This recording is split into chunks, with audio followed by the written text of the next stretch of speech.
ये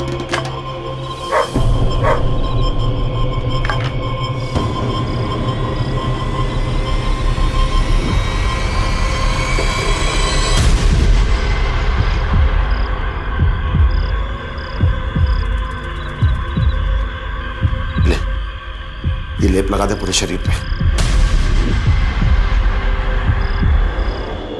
तुम लोग क्या कर रहे हो यहाँ पे? जाओ, खाने का टाइम हो गया, खाना लगाओ, जाओ। पूरे शरीर पे लगा अच्छे से।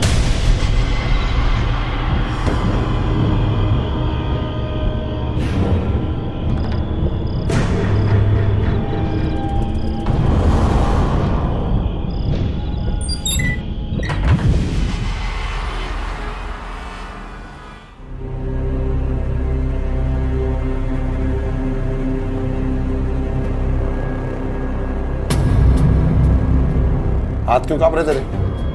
रासु क्यों है? नहीं, कुछ नहीं बाबा।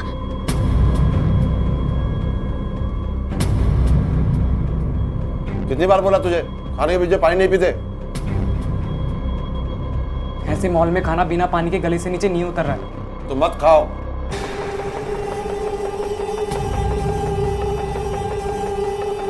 अरे अनमोल,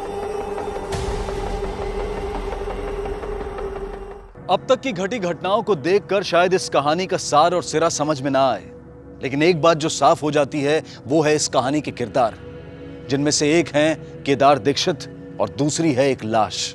जी हां, एक जवान लड़की की लाश जिसे इस शख्स केदार दीक्षित ने अपने घर में छिपा कर रखा है। एक लाश के अपने बीच होने के एहसास से जन्मा डर इस परिवार के हर सदस्य के चेहरे पर दिखाई दे रहा था, लेकिन किसी में इतनी हिम्मत नहीं थी कि वो केदार दीक्षित से कुछ कह सके।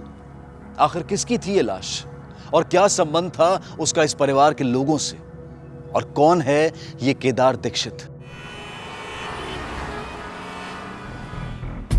डिपॉजिट दीजिएगा, उसी समय पेपर साइन हो जाएगा, कोई दिक्कत नहीं। अरे सोनल जी बैठिए ना। क्या बैठिए रवि भाई? देखिए, एक हफ्ते से मैं कह रही हूँ मुझे उस घर में नहीं रहना, मतलब नहीं रहना। नहीं, आप बस मुझे मेरा डिपॉजिट वापस ला कर दो। देखिए, डिपॉजिट मिलेगा तो ही तो मैं दूसरे फ्लैट में जा पाऊंगी ना। आप मेरी मजबूरी तो समझिए प्लीज। सोनल जी, आपको भरोसा नहीं होगा, ये देखिए, ये 5 मिनट भी नहीं हुए हैं अभी आपके जो ऑनर है ना मोहन जी से बात किए हुए। अरे रवि भाई, आपको तो पता ही है ना कि जो एग्रीमेंट होता है, रेंट एग्रीमेंट, वो 11 महीने के लिए होता है। अब जो भी मजबूरी हो, आपको 7 महीने में खाली करना है, तो बस मोहन जी का ये कहना है कि थोड़ा सा वक्त। थोड़ा रवि भाई, थोड़ा टाइम। मैं एक पल नहीं रहना चाहती उस मनहूस घर में।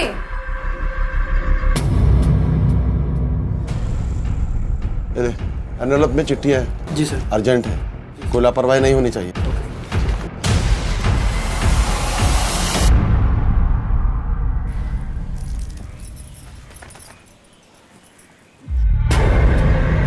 ओ ताई, यहाँ पे जमीन इतनी नरम नरम क्यों है? ए, क्या कर रही है तू? हट यहाँ से, हट यहाँ से, हट। यहाँ आकर कपड़े क्यों नीचे रहे? तुझे बोला था ना सामने कपड़े सुखाने के लिए, घर के पिछाड़े क्यों आई तू? मैं पहले भी तो यहाँ कपड़े सुखाती थी। मुझसे जबान लड़ा रही है? अब तेरी कोई जरूरत नहीं, कल आके तेरा पूरा हिसाब कर लेना। चल यहाँ से निकल। मेरी बात तो सुनो ताई, सुनो, निकल यहाँ से, निकल। क्या हुआ? हाँ? क्या हो रहा था इधर?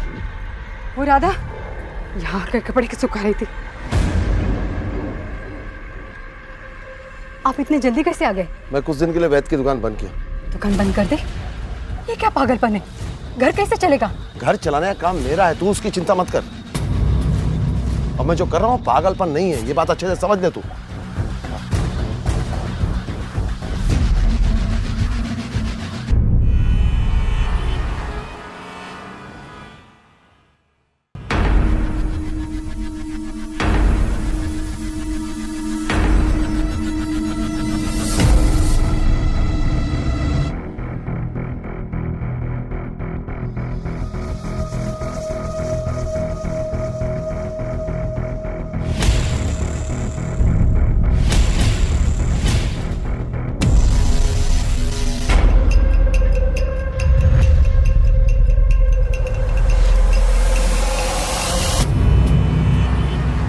अरे मैडम, आप अपने घर के सारे पंखे निकलवा रही हो और आपके घर में तो एसी भी नहीं है। आप इतनी गर्मी में रहोगी कैसे? भैया तुम फ्री में काम करते हो? नहीं तो मैडम, पैसे लेता हूँ। तो मुंह बंद करके अपना काम करो और मुफ्त की राय मत दो। जी मैम सर। चलो दूसरे कमरे में। जी। हेलो कालिंदी, अच्छा सुन, जब तक मुझे दूसरा पीजी नहीं मिलता मैं तेरे घर पे रह सकती हूँ क्या? अरे मेरे घर दीदी और जीजा है, तुझे तो पता है। मैं कोई और ऑप्शन ढूंढती हूँ। Okay bye.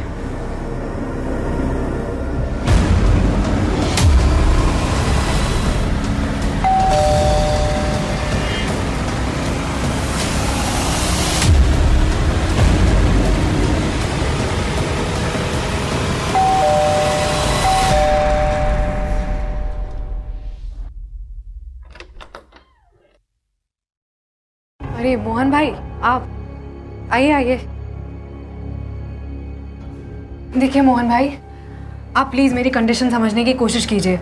माता पिता मेरे हैं नहीं, एक भाई है, अपने घर का खर्चा, भाई की पढ़ाई सब मैं ही देख रही हूँ। आप प्लीज मेरा डिपॉजिट का पूरा पैसा लौटा दीजिए ताकि मैं कोई और घर जाके देख लूँ। देख सोनल, दूसरा किराएदार मिलेगा ना, उसकी डिपॉजिट में से तेरे 50,000 लौटा दूंगा।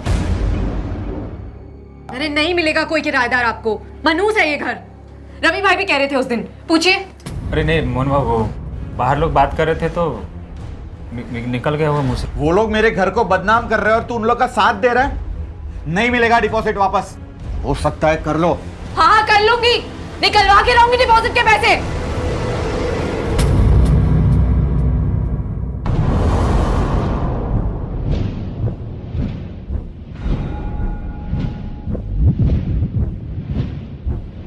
अहो, अनमोल स्कूल से घर आया ही नहीं। वो अपने दोस्त यश के यहाँ रुका है और कह रहा है कि यहाँ आएगा ही नहीं। जाओ बेटा, तुम अंदर जाओ, दरवाजा बंद कर लो। चल पापा, पापा मेरी बात सुनो, मुझे इस घर में नहीं जाना है पापा। पापा मेरी बात तो सुनो पापा। पापा मुझे इस घर में डर लगता है, मुझे इस घर में नहीं जाना है पापा। तो सुनो पापा।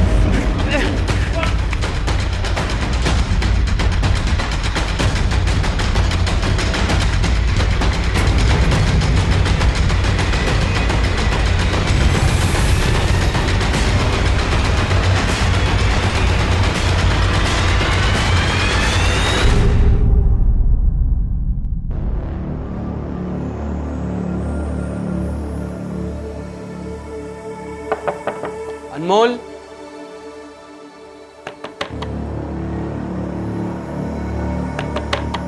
अनमोल, अनमोल, अनमोल, अनमोल, अनमोल।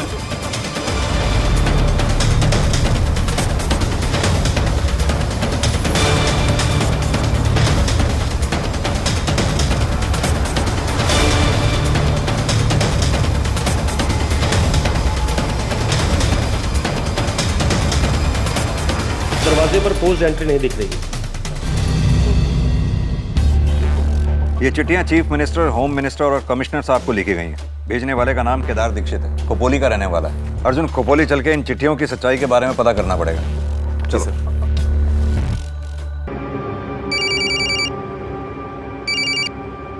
हेलो, पीएसआई पाटिल बोलता है क्या? हाँ जी पाटिल बोल रहा हूँ। मैं क्राइम ब्रांच में पीएसआई अर्जुन लोखंडे बोलता हूँ। हाँ बोलिए लोखंडे जी। अच्छा, आपके पुलिस स्टेशन के एरिया में कोई केदार दीक्षित नाम का आदमी रहता है क्या? केदार दीक्षित? हम तो केदार दीक्षित के घर पर ही हैं। क्या?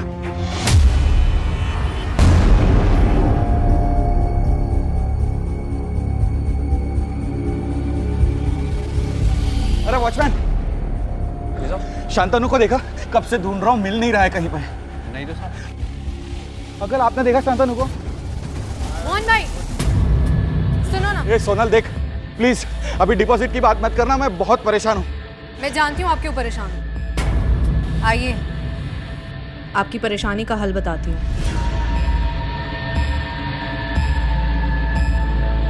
क्या हुआ? क्या बोल रही थी तुम? आप अपने बेटे को ढूंढ रहे हो ना? कहाँ है मेरा बेटा? घबराओ मत, आपका बेटा मेरे पास डिपॉजिट है। आप मेरा 50,000 रुपए का डिपॉजिट ले आओ और अपना डिपॉजिट ले जाओ। अपने बेटे पर बात आई तो आपने भी हाथ पार कर दी, गला पकड़ लिया मेरा। वो 50,000 रुपए मेरे लिए भी बहुत कीमती हैं। तो मोहन भाई, मुझे मेरा पैसा लाके दो और आपका बेटा आपके घर पहुंच जाएगा।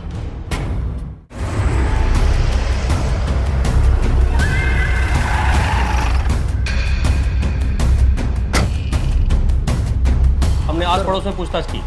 पड़ोसियों के मुताबिक इसकी फैमिली वाले कल रात से ही बाहर गए।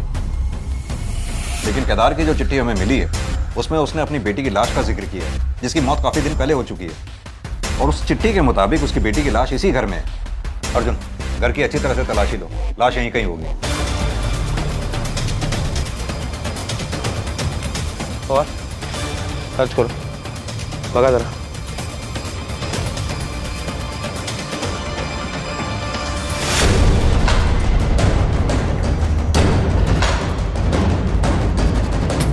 सर, मैं दोस्त हूँ अनमोल का, अपने नोट्स लेने आया था। यहाँ आकर देखा तो अनमोल की लाश पड़ी थी।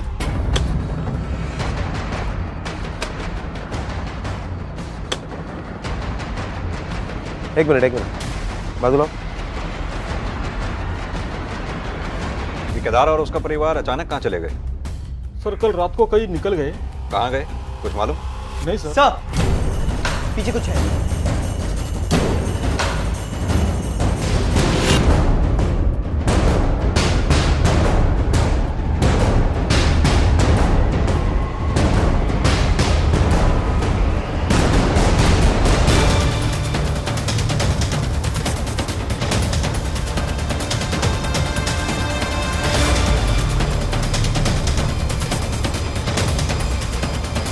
नीतू है, केदार भाई की बेटी।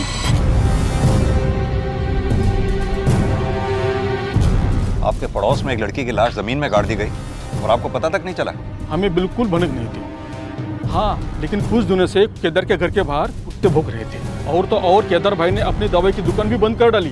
केदार और उसकी बीवी का फोन नंबर होगा तुम्हारे पास? जी हाँ सर। दीजिए हमें। बताइए सर, फोन स्विच ऑफ आ रहा है।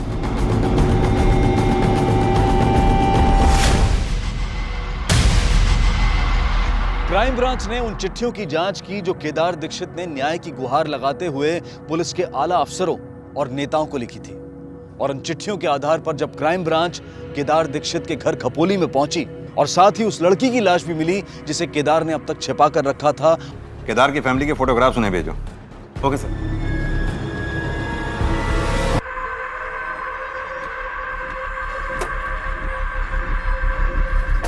ये अनमोल दीक्षित का घर किधर है? काय झाला? वो अंतिम संस्कार का सामान लाया था।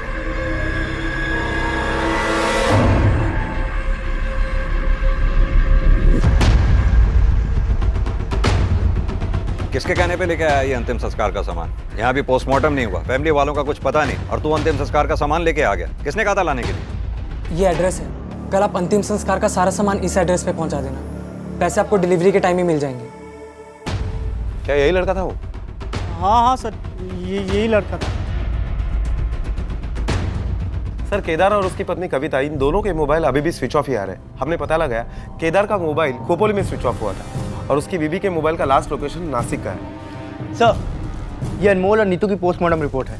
रिपोर्ट के मुताबिक अनमोल की मौत रात 10 से 12 बजे के बीच में हुई है। और नीतू की रिपोर्ट में क्या है? उसके सिर पर अंदरूनी चोट भी थी, लेकिन नीतू की मौत की असली वजह फांसी लगना है। लेकिन वो सुसाइड करने के लिए ये सब क्यों करेगी? बड़ी अजीब बात है। पुरानी पोस्टमार्टम रिपोर्ट से नई वाली मैच नहीं कर रही। पहली पोस्टमार्टम रिपोर्ट में ना दवाइयों का जिक्र था, ना ही ब्रेन हेमरेज का। इसका मतलब केदार का दावा सही था कि उसकी बेटी का मर्डर हुआ। केदार दीक्षित और उसका परिवार या तो बहुत ही अलग और अनोखा था या फिर इनके साथ कोई अनहोनी हुई थी।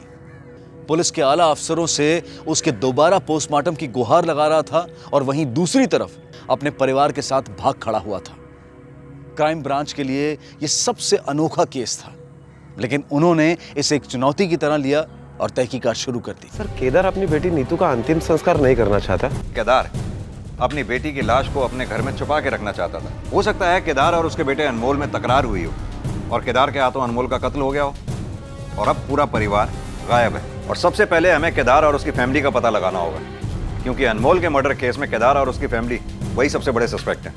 केदार दीक्षित के हाथ आए बिना इस केस का सुलझना मुश्किल था, इसलिए पुलिस ने जोर शोर से उसकी तलाश शुरू कर दी। साथ ही नीतू के कातिल और उसके कत्ल की वजह को ढूंढने के लिए क्राइम ब्रांच पुणे रवाना हुई। सॉरी सर, डॉक्टर की गलती की वजह से हम भी इस केस को आगे इन्वेस्टिगेट नहीं कर पाए, लेकिन अब हम आपको पूरा कोऑपरेट करेंगे। सर ये वही डॉक्टर है जिन्होंने नीतू दीक्षित का पहले पोस्टमार्टम किया था। सॉरी सर, उस दिन 5-6 लाशों का पोस्टमार्टम करना था। वो शाम को मेरी बेटी की बर्थडे पार्टी भी थी, शायद जल्दबाजी में कुछ छूट गया हो। आपको जरा सा भी एहसास है आपकी इसी लापरवाही की वजह से एक मुजरिम खुला घूम रहा है? सॉरी सर, आगे से दोबारा ऐसा नहीं होगा। आगे से आप दोबारा कर भी नहीं पाएंगे ऐसा। इनके खिलाफ लापरवाही का चार्ज लगाइए। सर आप जाइए, कोर्ट के नोटिस का इंतजार कीजिए। सर सॉरी सर, ले जाओ। दोबारा नहीं होगा ऐसा सर, प्लीज नहीं होगा सर। ये नीतू जिस फ्लैट में रहा करती थी उस फ्लैट में नीतू के अलावा और कोई भी रहता था क्या? हाँ सर, उस फ्लैट में उसके साथ एक लड़की रहती थी जिसका नाम सोनल है।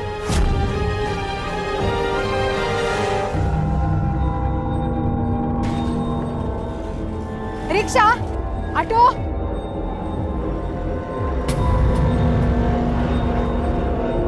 भाभी आप लोग कहाँ थे और कहाँ जा रहे हो? हम घर जा रहे हैं। आप लोग को पुलिस ढूंढ रही है।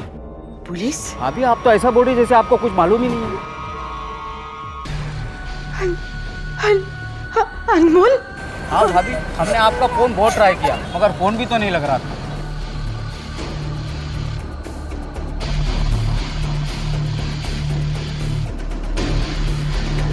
आप लोग सीधा घर चले जाओ, मैं भी पुलिस को फोन कर देता हूँ।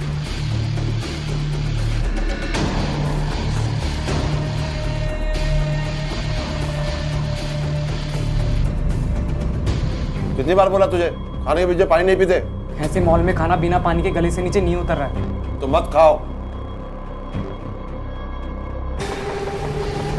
भैया रेलवे स्टेशन चलो।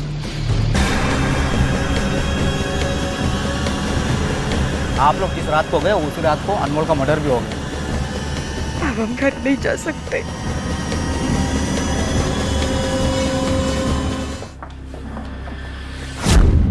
तुम इसे जानती हो? हाँ सर, ये नीतू का भाई अनमोल है। नीतू की मम्मी के साथ आया था 1-2 बार उससे मिलने। किसी ने उसका मर्डर कर दिया है। क्या? देखो सोना, नीतू की पोस्टमार्टम रिपोर्ट से ये बात साफ हो चुकी है कि नीतू का मर्डर हुआ था। अब तुम सीधी तरह से ये बताओ कि तुमने नीतू को मारा क्यों? नहीं सर, मैंने नहीं मारा सर। क्यों? जो लड़की 50,000 रुपए के लिए अपने मकान मालिक के बेटे को किडनैप कर सकती है उसके लिए मर्डर करना कौन सी बड़ी बात है? नहीं सर, आप मेरा यकीन कीजिए सर।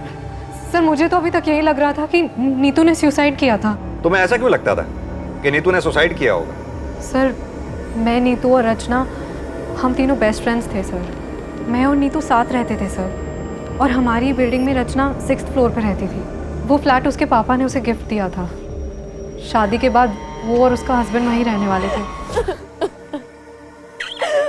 हो सकता है वो भी मर्डर हो। नहीं सर, रचना ने सुसाइड ही किया था क्योंकि हमें उसके हाथ से लिखा हुआ सुसाइड नोट मिला था।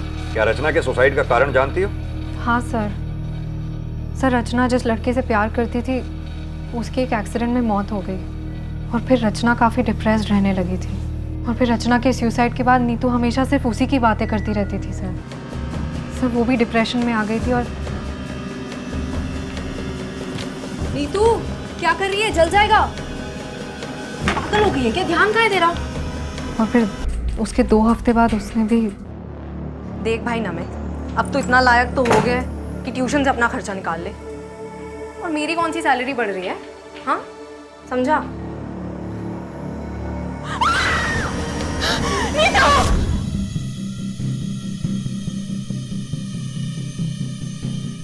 सर सुसाइड हो या मर्डर, मोहन भाई के घर को पनौती तो लग गई ना। यहाँ 2 लोगों की जान चली गई, तुम्हें फ्लैट की पनौती की पड़ी है। इस फ्लैट में नीतू और सोनल के अलावा और कौन कौन आया जाया करता था? सर फिलहाल तो ये दोनों ही रहती थी, लेकिन नीतू की मौत के 10 दिन पहले तक छाया भी इन लोगों के साथ रहती थी। छाया GRT कॉलेज में इनके साथ ही पढ़ाई करती थी। अर्जुन, इस छाया के बारे में सारी इंफॉर्मेशन निकालो।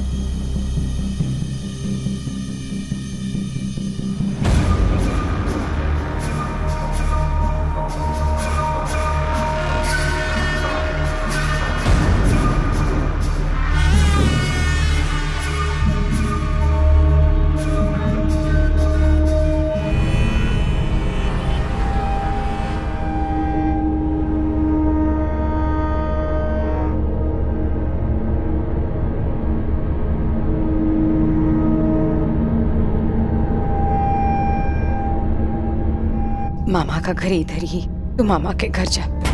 आई नहीं, आई प्लीज प्लीज मुझे नहीं जाना है। बाबू ऐसे नहीं करते, जा बोलते ना।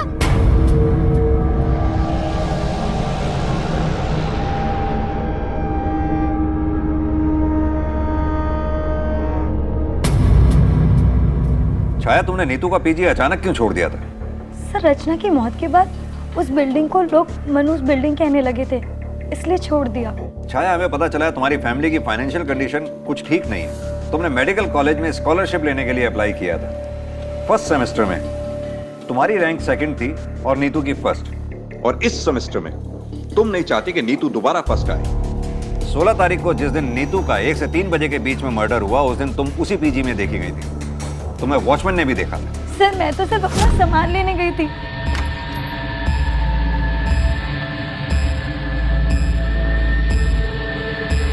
मैं तो नीतू से मिली भी नहीं थी।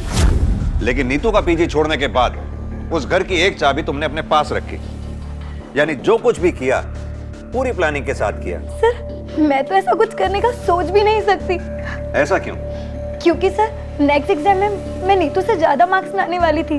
वो कैसे? सर, नीतू पढ़ाई में बहुत अच्छी थी, लेकिन इधर उसका दिल पढ़ाई में कम और प्यार में ज्यादा था। प्यार? किससे? सर, सोनल के भाई नमित से। छाया, अगर तुम्हारी ये बात झूठ निकली ना तो तुम्हारा ही नुकसान होगा। नहीं सर, आप चाहे तो किसी से भी पता कर सकते हैं। सच क्या है झूठ क्या है ये तो हम पता लगा ही लेंगे। फिलहाल तुम जा सकती हो, लेकिन हमसे पूछे बगैर ये शहर छोड़कर जाना नहीं कहीं। सर, सोनल ने ये नीतू की अफेयर वाली बात हमें क्यों नहीं बताई? अर्जुन, हो सकता है सोनल या नमित इन दोनों में से कोई इन्वॉल्व हो, इसीलिए सोनल ने हमें पूरी बात बताई ही ना हो। लेकिन छाया की कहानी पे भी भरोसा नहीं किया जा सकता। हो सकता है इसने अपने आप को बचाने के लिए कोई कहानी बनाई हो। ये छाया के स्टेटमेंट को क्रॉस वेरीफाई करो। Okay sir.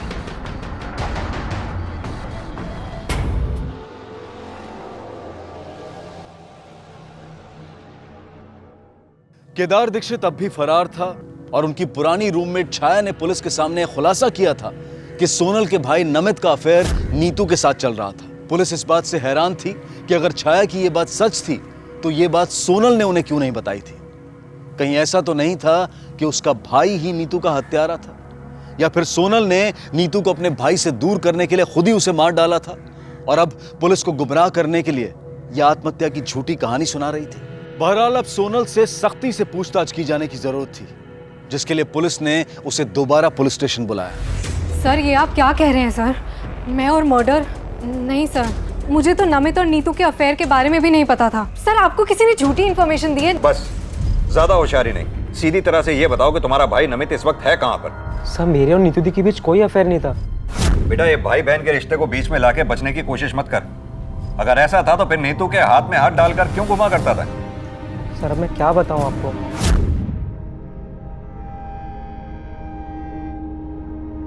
हाय, मैं आदित्य। तो मैं यहीं बाजू वाली बिल्डिंग में रहता हूँ। एक्चुअली मुझे कहीं अर्जेंटली जाना है, तो प्लीज़ मुझे ऑटो रिक्शा स्टैंड तक छोड़ दो। हाँ, it's fine. Thank you so much.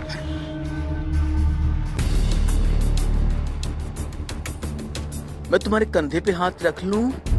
Actually bike पे मुझे बहुत डर लगता है ना, कहीं मैं गिर गया तो। आइला, तुम तो सच में बहुत भुजंग बाहु हो।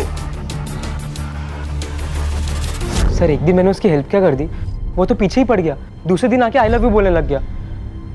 मैं ये बात सोनल दी को कैसे बताऊँ, मुझे समझ ही नहीं आ रहा था सर। सर, मेरा और नीतू दी के बीच ज़्यादा एज डिफरेंस नहीं था और मेरी उनसे बॉन्डिंग भी अच्छी होने लगी थी, तो एक दिन मैंने सब कुछ नीतू दी को बता दिया।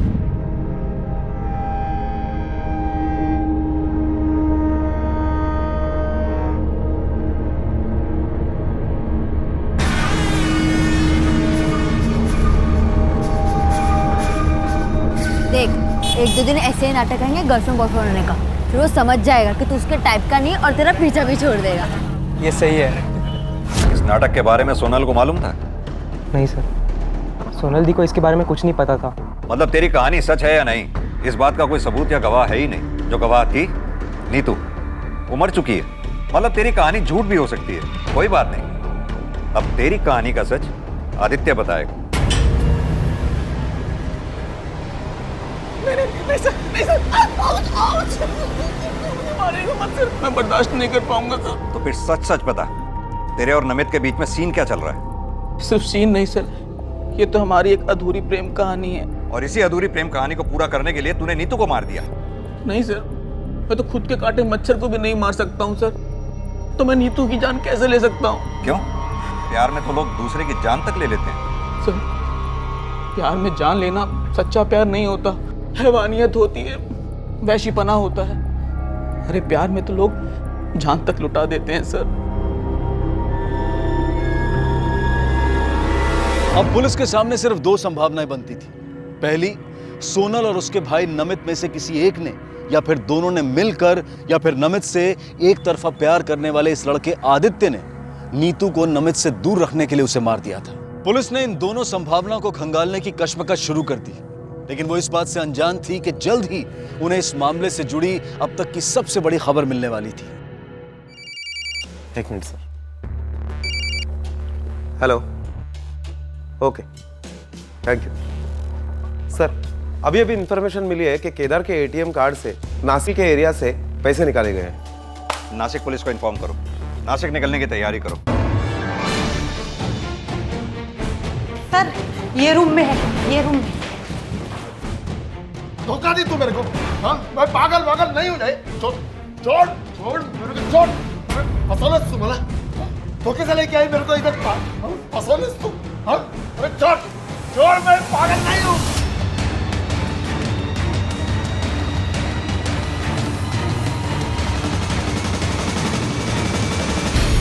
क्या केदार जी, हमें चिट्ठी भेजकर खुद भाग गए? ये लुका छिपी का खेल क्यों खेल रहे हैं हमारे साथ? सर आप मेरी बीवी को समझाइए, ये मुझे पागल समझ रही है। सर, अपनी बेटी की लाश ये कोई समझदार आदमी का काम नहीं, इसलिए मुझे इन्हें यहाँ लाना पड़ा, और वो भी धोखे से। एक बात बताइए केदार जी, आप इतने दावे के साथ कैसे कह सकते हैं कि आपकी बेटी नीतू ने सुसाइड नहीं किया? नीतू का फोन मुझे आया, मुझे रचना के बारे में सुनकर दुख हुआ बेटा। पापा, दुख तो मुझे भी बहुत है। बस जिंदगी में कठिन समय तो हर किसी के जीवन में आता है, पर उस कठिनता से उबरने के लिए ऐसा सुसाइड नहीं करना चाहिए, गलत कदम है। जब मुझे नीतू की मौत की खबर मिली तो मुझे इस बात का पूरा यकीन था कि मेरी बेटी कुछ भी कर सकती है, लेकिन आत्महत्या नहीं कर सकती। और यही बात मैंने कविता से भी कही। मुझे पूरा यकीन है हमारी नीतू का मर्डर हुआ, पर मेरी बात कोई सुनने को तैयार ही नहीं है। मेरी समझ में नहीं आ रहा मैं क्या करूं। सबको चिट्ठी भी लिखी, पर अहो, हे बगा, मैं कमलेश भैया से बात करती हूँ।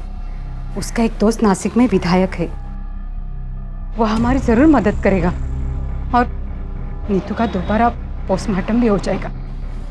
ठीक है, मकसद आज रात ही जाऊया। ये किधर लेके आई? ये तो हॉस्पिटल है। आओ, भाई ने यही बुलाया है। मुझे लगा कि इन्हें मेंटल हॉस्पिटल में भर्ती करके मैं वापस चली जाऊंगी। नीतू का अंतिम संस्कार करूंगी ताकि नीतू की आत्मा को शांति मिले। मैंने अनमोल को पूरी तैयारी करने के लिए बोल के रखा था, पण साहब मैं जा नहीं सकी क्योंकि यहाँ अस्पताल की कार्रवाई पूरी करनी थी, इसके लिए मुझे यहीं देर हो गई। केदार जी, हमने आपकी बेटी नीतू का दोबारा पोस्टमार्टम किया, और पोस्टमार्टम रिपोर्ट के मुताबिक आपकी बेटी ने सुसाइड नहीं किया था, बल्कि उसका मर्डर हुआ था। बोला था ना मैं। आप बताइए कविता जी, आप क्यों भाग रही हैं? सर, मैं डर गई थी, मुझे पता चला कि आप मुझे ढूंढ रहे हो, और वो भी मेरे साहब, मैं अपनी छोटी बेटी को इससे दूर रखना चाहती हूँ। क्या हुआ अनमोल? अनमोल को क्या हुआ? बोल, अनमोल को क्या हुआ?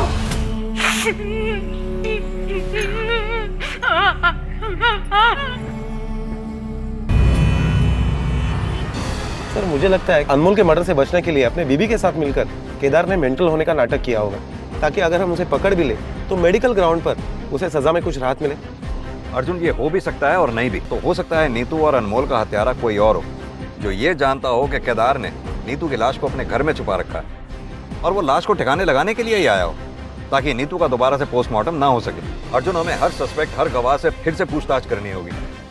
हो सकता है कुछ हाथ लगे।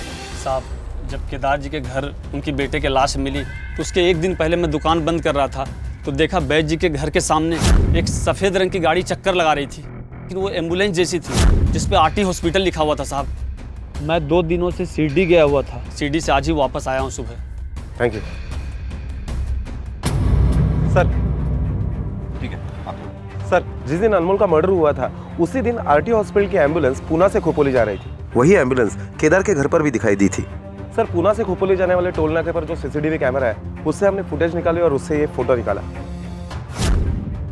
ये दोनों भी हॉस्पिटल के एम्प्लॉय नहीं है। फिर पूना पुलिस से पूछताछ करने पर पता चला है कि दोनों हिस्ट्री शीटर्स हैं, अजय और बद्री।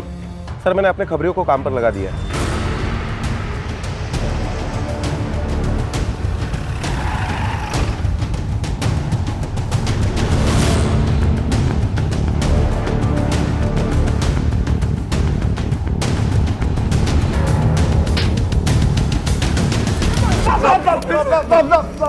बता, किसके कहने पे केदार दीक्षित के घर में गया था और क्यों गया था? सच सच बताइए, वरना आज तेरी कब्र यही बना दूंगा। साहब, हमें तो काम मिला था केदार के घर से उसकी बेटी की लाश को ठिकाने लगाने का। हमारे दोस्त के गैराज में एक हॉस्पिटल वैन थी, हमने वो ली और केदार के घर खपोली पहुंचे और देखा कि पूरी फैमिली कहीं बाहर जा रही थी। तो हमने सोचा कि सही मौका है। जब हम अंदर गए तो हमने देखा कि केदार का बेटा घर पे था। साहब, वो भागने की और चिल्लाने की कोशिश कर रहा था और हमें लाश भी नहीं मिली उसके घर से। तो किसके कहने पे किया था ये सब? आदित्य नाम बताया था साहब उसने अपना।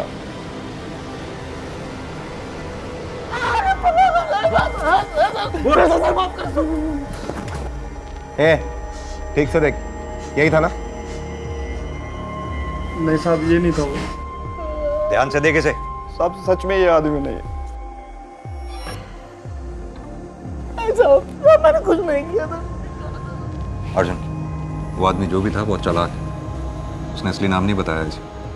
वो आदमी जो भी है नीतू को भी जानता है और इस आदित्य को भी। हो सकता है वो आदित्य को फंसाना चाहता हो, और ये भी हो सकता है कि वो आदमी उस सोसाइटी से रिलेटेड हो।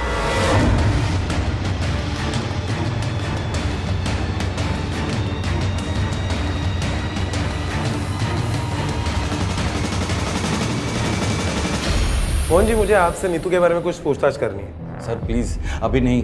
मैं बहुत अर्जेंट से मैं हूँ, मुझे रजिस्ट्रेशन करवाना है। मेरे फ्लैट की डील हो गई है। 5 मिनट तो रुक सकते हैं ना? सर, 90 लाख का फ्लैट में 60 लाख में बेच रहा हूँ। थोड़ा भी लेट हो गया ना और उसका इरादा बदल गया ना तो फिर वो डील कैंसिल कर सकता है। सर, वैसे भी नीतू के मरने के बाद सोनल ने भी फ्लैट खाली कर दिया। अब यहाँ कोई रहने को तैयार नहीं है। वैसे आपका ये फ्लैट खरीद कौन रहा है? हाँ साहब, यही वो आदमी था।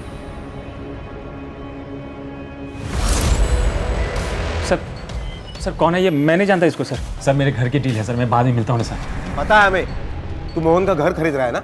हाँ, 90 लाख का फ्लैट 60 लाख में जो मिल रहा था तुझे, रचना के सुसाइड करने के बाद उसके बाप ने अपना फ्लैट आधे दामों पे जो बेच दिया था। 60 लाख का घर उन्होंने सिर्फ 40 लाख में बेचा। वहीं से ये आइडिया आया था ना तुझे? लालच आ गया था मुझे। नीतू के फ्लैट की एक डुप्लीकेट चाबी मेरे पास थी। उसके फ्लैट के ऊपर एक खाली फ्लैट था जिसकी भी चाबी मेरे पास ही रहती थी। फिर रात को मैं वो खाली फ्लैट में रुक गया और फिर अगले दिन दोपहर में जब बाहर कोई नहीं था, सर मुझे पता था कि नीतू फ्लैट में अकेली है। मैं मौका देखकर उसके घर में घुस गया।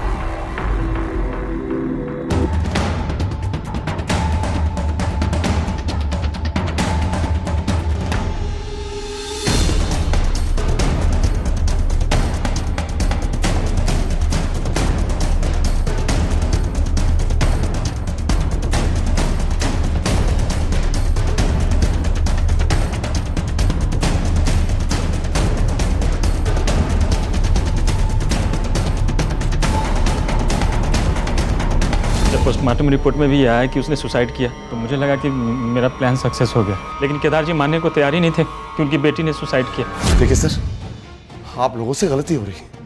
आप मेरी बात मानिए, एक बार उसका पोस्टमार्टम फिर से करवाइए। दोबारा पोस्टमार्टम नहीं करवा सकते। आप बात को समझने की कोशिश कीजिए और प्लीज़ बॉडी को ले जाइए। मैं अपनी बेटी की लाश तो लेके जा रहा हूं, लेकिन जब तक आप लोग उसका दोबारा पोस्टमार्टम नहीं करवाएंगे मैं उसका अंतिम संस्कार नहीं करूंगा। सर मैं बहुत डर गया था। मैंने सोचा अगर दोबारा पोस्टमार्टम होता है और कुछ निकलता है तो मैं बुरी तरह फंस जाऊंगा।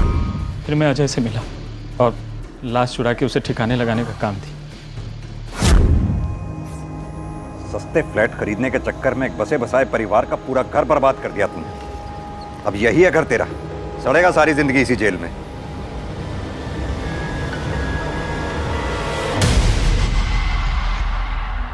अपने दो जवान बच्चों को खो देने, घर से बेघर होकर मारे मारे फिरने और अपने पूरे परिवार के बर्बाद हो जाने की कीमत पर यह इंसाफ केदार दीक्षित को बहुत महंगा पड़ा। मेडिकल एंट्रेंस एग्जाम में पास हो गई।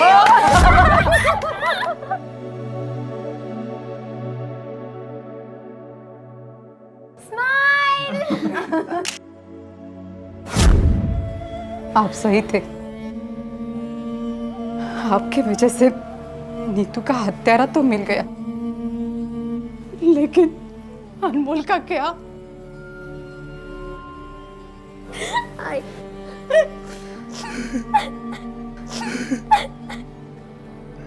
नीतू की ये कहानी उन सभी लोगों के लिए एक बहुत बड़ा सवाल है जो जुर्म, लालच और नाइंसाफी की इस तरह की घटनाओं को सुनकर और पढ़कर अफसोस जताते हुए ये तो कहते हैं कि ये दुनिया अब रहने लायक नहीं रही है, लेकिन इस सच्चाई को पूरी तरह से नजरअंदाज कर देते हैं कि कहीं ना कहीं इन हालात के लिए वो खुद भी जिम्मेदार है। हम सब जिम्मेदार हैं। हर वो इंसान जिम्मेदार है जो इस समाज में, इस दुनिया में रहता है। वो एस्टेट एजेंट जिसने अपनी लालच की वजह से नीतू का कत्ल किया, वो किसी दूसरे ग्रह से नहीं आया था, बल्कि हमारे इसी समाज का हिस्सा था। कुछ लोग शायद ये कहेंगे कि किसी एक व्यक्ति की गलती का जिम्मेदार पूरे समाज को कैसे ठहराया जा सकता है, लेकिन इस तर्क में कोई दम नहीं। ये पूरी तरह से खोखला है, क्योंकि किसी भी इंसान को उसकी सोच, उसके परिवार और अपने समाज से मिलती है। अपने बेटे की किसी ऐसी जगह पर पोस्टिंग हो जाने पर जहां पर ऊपरी कमाई अच्छी होती है, हम खुशी में पूरे मोहल्ले में लड्डू बांटते हैं। हम ये कभी नहीं मानते हैं कि हमने हर इंसान में लालच के संस्कार खुद भरे हैं। हमने पैसे को, रुपए को इतना इंपॉर्टेंट बना दिया है कि हर कोई उसे पाना चाहता है, फिर चाहे उसे पाने का रास्ता और तरीका कितना भी गलत क्यों ना हो। अगर हम चाहते हैं कि जो कुछ नीतू और उसके पिता केदार दीक्षित के साथ हुआ वो दोबारा ना हो, तो हमें अपने सामाजिक संस्कारों पर फिर से गौर करना होगा, शायद उन्हें बदलना होगा, वरना इस तरह के हादसे बार बार होते रहेंगे और फिर ये दुनिया वाकई में रहने के लायक नहीं रहेगी। देखते हैं हमारे आज के एपिसोड की दूसरी कहानी। कोई उनको बचाओ, उनको, मुझे भी मार देगा, उनको मार दिया, कोई प्लीज हेल्प, बचाओ, वो मार देगा, वो मार दिया उनको, मुझे भी मार। कौन मार देगा मैडम? कौन मार देगा? किसने मारा आपको? मैडम, अरे खून निकल रहा है। अरे क्या हुआ? अनिता जी, क्या हुआ? अरे अनिता जी, अनिता, अनिता, नब्ज चल रही है, नब्ज चल रही है, जिंदा है। एम्बुलेंस को बुलाओ कोई। हाँ, फोन कर, फोन। क्या हुआ वॉचमैन? अरे पता नहीं क्या हुआ, मैडम वहाँ से भागी भागी आती, पूरा खून से लथपथ थी, बार बार एक ही बात बोलती, उसने उनको मार दिया, इन्हें भी मार देगा। हे भगवान। अनिता, राजप्पा, राजप्पा,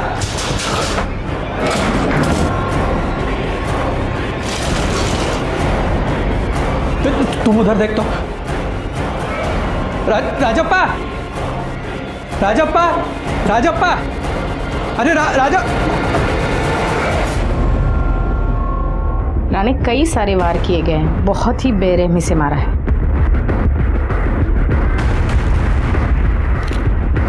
मैं बॉडी की हालत देख के तो लगता है किसी भी कीमत पे जिंदा नहीं छोड़ना चाहता था। घर की हालत देख के लगता है चोरी और लूटपाट के इरादे से ही कत्ल किया गया होगा। फिलहाल किसी भी नतीजे पर पहुंचना बहुत जल्दबाजी होगी। चेक करो सच में चोरी हुई भी है या नहीं। मैम,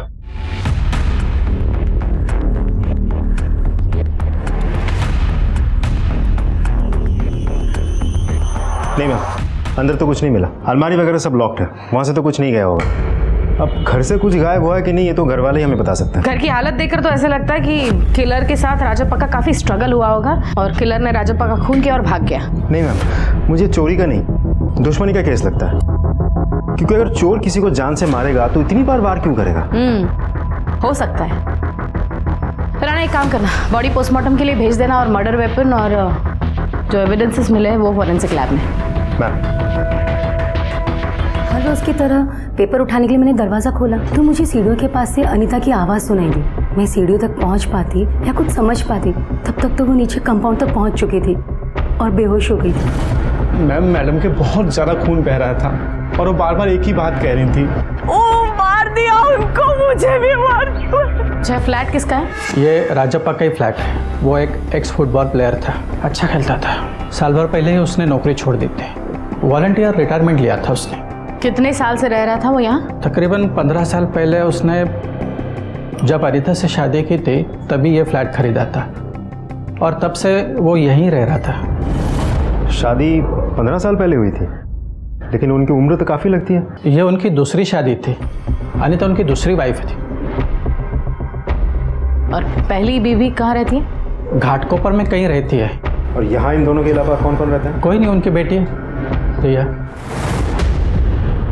आप सब लोग यहाँ, क्या हुआ है? क्या हुआ अंकल? यही रिया है। पुलिस क्यों आई है?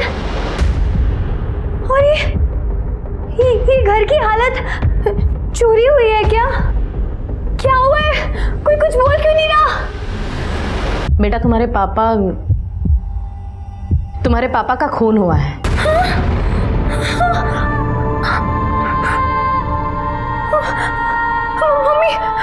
मम्मी कहाँ है? मम्मी हॉस्पिटल में है, उन्हें भी मारने की कोशिश की थी but she is better now. Relax.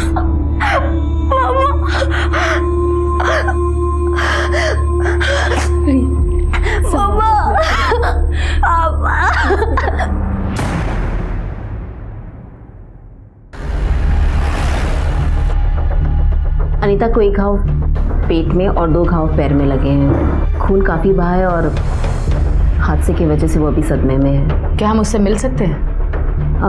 नहीं, आज नहीं, आज उन्हें रेस्ट करने दीजिए। आप चाहें तो कल मिल सकती हैं।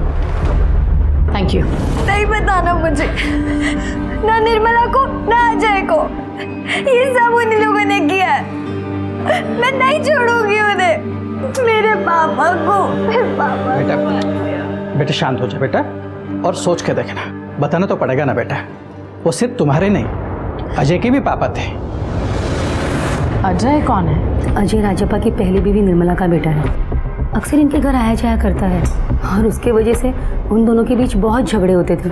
तो इसीलिए रिया अपने पापा से नफरत करती है? बिल्कुल नहीं सर, रिया तो अपने पापा से बहुत प्यार करती थी, बहुत क्लोज थी उनके। झगड़ा तो राजप्पा और अनीता के बीच होते थे। मेरे ख्याल से ज़्यादातर उन दोनों में झगड़े प्रॉपर्टी की वजह से होते थे। मतलब? राजप्पा के 2 फ्लैट्स हैं, एक घाटकोपर में और ये एक अंधेरी में। घाटकोपर का फ्लैट उसकी पहली बीवी निर्मला के नाम पे है, जहाँ निर्मला और उसका बेटा अजय रहते हैं। और यहाँ अंधेरी का फ्लैट खुद राजप्पा के नाम पे है। क्योंकि मैं सोसाइटी का सेक्रेटरी हूँ, इसलिए राजप्पा ने एक बार मुझे रिक्वेस्ट की थी कि वो अपना ये अंधेरी वाला फ्लैट अपने बेटे अजय के नाम करना चाहता था। तो क्या वो फ्लैट अजय के नाम पर ट्रांसफर हुआ है? नहीं मैडम, अभी तक वो फ्लैट राजप्पा के नाम पर ही है। अनीता ने भी ये बात कई बार मुझसे पूछी थी, मैंने उन्हें भी यही बता दिया था। अच्छा, आपके पास अजय का नंबर होगा? जी सर, राजप्पा के घर से हमें जो 3 मोबाइल फ़ोन मिले थे उसमें से एक फ़ोन राजप्पा का और दूसरा अनीता का है। और ये जो तीसरा मोबाइल फ़ोन हमें टीवी के पास मिला था, ये किसका है अभी तक पता नहीं चला। शायद इसकी बैटरी डेड है। चार्जिंग पे लगाकर स्विच ऑन करो, चेक करो किसका है। जी मैम। वो अजय के बारे में इंफॉर्मेशन निकाली? मैम, इंक्वायरी में पता चला है कि अजय पर ऑलरेडी एक लूटपाट का केस चल रहा था, जिसकी वजह से पुलिस ने उसे कस्टडी में भी लिया था। क्या करता क्या वो? कुछ भी नहीं करता मैम, अभी तो कॉलेज से पास आउट हुआ है।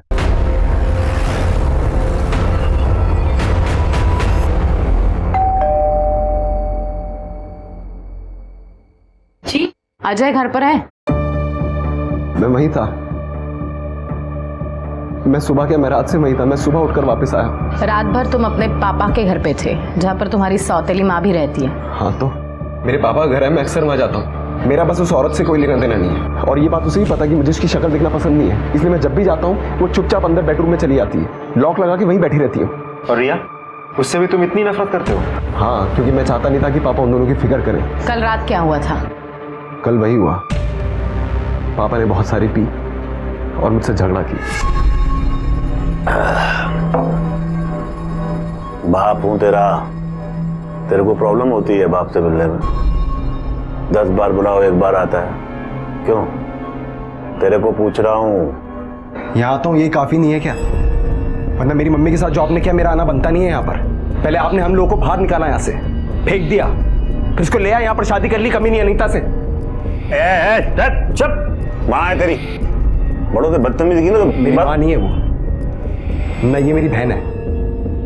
आप एक बात समझ लीजिए, मेरा कोई लेना देना नहीं है इन लोगों से। आपको याशी करनी थी ना, मजे लेने था ना आपको, तो बाहर लेते कहीं जाकर, करते ना, कुछ करते। यहाँ क्यों लेके आए? गाली दी, बड़ों को गाली देता है तू। देख लिया आपने, यही रिस्पेक्ट है इसके मन में, आपकी बेटी के लिए और आपकी बीवी के लिए। एक्चुअली इसकी तो कोई गलती ही नहीं है, जैसी माँ वैसा बेटा। रिया चुप चुप, बच्ची है, बच्चे की तरह बिहेव कर। आप सिर्फ हम पर चिल्ला सकते हो, और ये कब से हमें गालियां दे रहा है, उसका कुछ नहीं ना। रिया बात सुन, सुन। तेरे को देख देख के इसकी भी जबान चलने लगी, सामने से जवाब देती है, इस नाम की चीज नहीं। कहाँ जा रहा है? बात सुन। मम्मी, मैं अब अपनी और आपकी और बेइज्जती होते हुए नहीं देख सकती हूँ। प्लीज मम्मी, अब तो जवाब देना सीखो। क्या जवाब दो? जब अपने ही लोग दूसरों के सामने हमारी ही बेइज्जती करते हो, तो किससे जवाब दूं मैं? किससे जाकर लड़ूं? तो फिर क्या आप जिंदगी भर ऐसे ही सहन करते रहोगे? मैं हमेशा हॉल में ही सोता था, और पापा के बेडरूम जाने के बाद मैं वहीं सो गया था। सुबह उठा, नाश्ता किया और मैं सीधा वापस आ गया। कितने बजे? यही कोई 9, सवा 9 बजे के आसपास। अच्छा, और उस वक्त बाकी लोग कहाँ थे? रिया अपने दोस्तों के साथ घूमने गई हुई थी वॉक पर, और अनीता किचन के अंदर खाना बना रही थी, और पापा नहाने जा रहे थे, तो मैंने उन्हें बाय बोला और मैं आ गया। तुम वहाँ से निकले और गए कहाँ? मैं सीधा घर आ गया, घाट के ऊपर। अच्छा, तो पापा के खून के बारे में तुम्हें कैसे पता चला? तुम्हें कोई फोन आया था? नहीं, मैं जब घर आया तो मम्मी ने बताया मुझे, उनको फोन आया था। तुम्हें कोई फोन नहीं आया? आया भी होगा तो पता नहीं। क्यों? मेरा फोन खो गया, मैं मेट्रो स्टेशन जा रहा था तो ऑटो में छूट गया। तो तुमने रिपोर्ट नहीं लिखवाई? नहीं।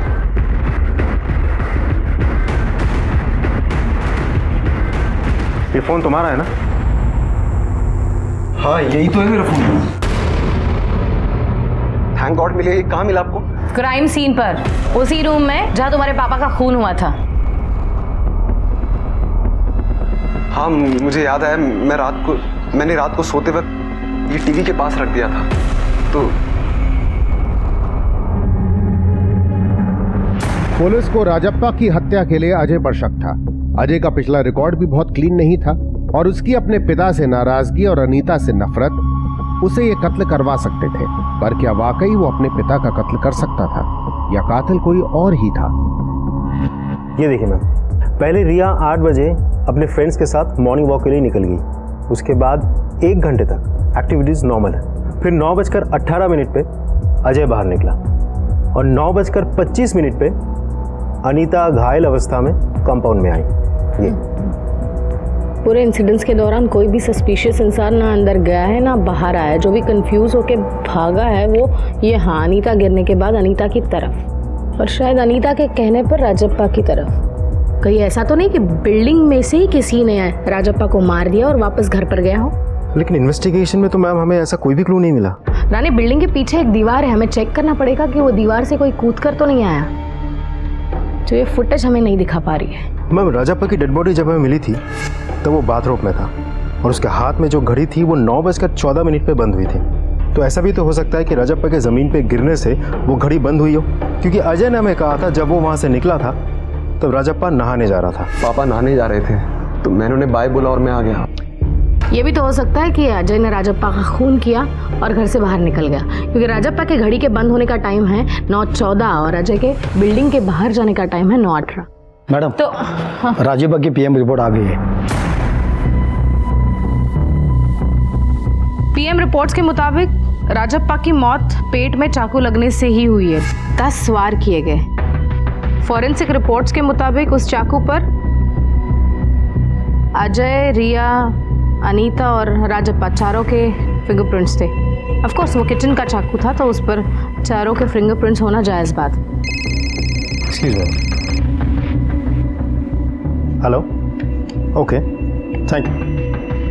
मैम, हॉस्पिटल से डॉक्टर साहब का फ़ोन था। क्या? अब हम अनीता से मिल सकते हैं। 15 साल की उम्र में मैं एक ऐसे दुख को झेल रही थी जिसने मुझे तोड़कर रख दिया था। मैंने अपने पापा को खो दिया, जिन्हें मैं दुनिया में सबसे ज्यादा प्यार करती थी। मेरी माँ हॉस्पिटल में जिंदगी की लड़ाई लड़ रही थी और मुझे कुछ समझ ही नहीं आ रहा था कि मैं क्या करूं। मम्मी, जूस लो। अगर तुम खुद ऐसे रहोगी तो रिया को कैसे संभालोगी? खत्म हो गया सब बीना, कुछ नहीं बचा है। पूरी दुनिया में हम दोनों का एक ही सहारा था राजप्पा, वो भी नहीं रहा। वो माँ बेटे ने मिलकर हमें बेसहारा बना दिया बीना। मेरा पति छीन लिया मुझसे उन दोनों ने। एक्सक्यूज मी, आप लोग ज़रा बाहर आएंगे प्लीज़? अनीता जी से हमें कुछ बात करनी है। क्या आप हमें बता सकती है कि एग्जैक्टली क्या हुआ? जी, उस रात को अजय घर आया था अपने पापा के साथ रुकने के लिए। वो कई बार ऐसे आता था उनके साथ रुकने के लिए, और फिर दोनों के बीच में उस रात बहुत बड़ा झगड़ा हुआ। इस बात पर? मुझे लेकर। वो हमेशा राजप्पा से इस बात को लेकर झगड़ा करता था कि उन्होंने मुझसे शादी क्यों की। वो बहुत नाराज था उनसे इस बात पर। उस रात वो मुझे बहुत गंदी गंदी गालियां दे रहा था, और सिर्फ उस रात ही नहीं, वो जब भी आता मेरे बारे में बहुत गंदी गंदी बातें बोलता था। यहाँ तक कि एक बार उसने मुझे मारने की भी धमकी दी थी। उस दिन से मैं उसके सामने आने से परहेज करती थी।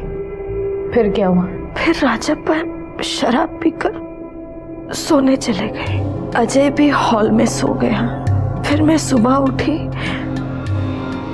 तो रिया जल्दी अपने दोस्तों के साथ वॉक पर चली गई।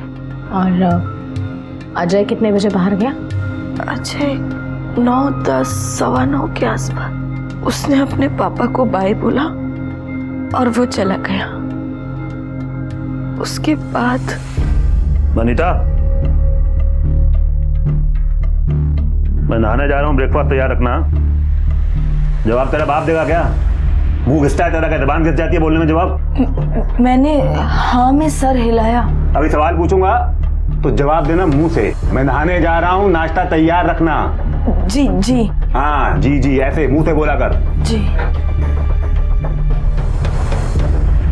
बाहर आई ना तो दरवाजा खुला था। मैं जब दरवाजा बंद करने गई तो उसने पीछे से मुझ पर वार किया।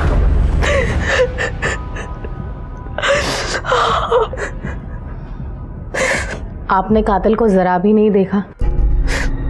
याद करिए कौन हो सकता है? पता नहीं मैंने कहना चाहिए क्या नहीं, पर मैंने हल्की सी एक झलक देखी तो मुझे लगा अजय था। उसने अजय की शर्ट पहनी हुई थी। पर अभी तो आपने कहा कि वो चला गया था। पता नहीं गया था भी या नहीं, या सिर्फ जाने का नाटक कर रहा था। पापा, पापा मैं घर जा रहा हूँ। क्योंकि बाहर आई ना तो दरवाजा खुला था। शायद वो घर में कहीं छुपा हुआ था। वो आपको मारना चाहता था, लेकिन वो आपको छोड़कर अपने पापा को मारने बेडरूम में चला गया। क्यों? पता नहीं,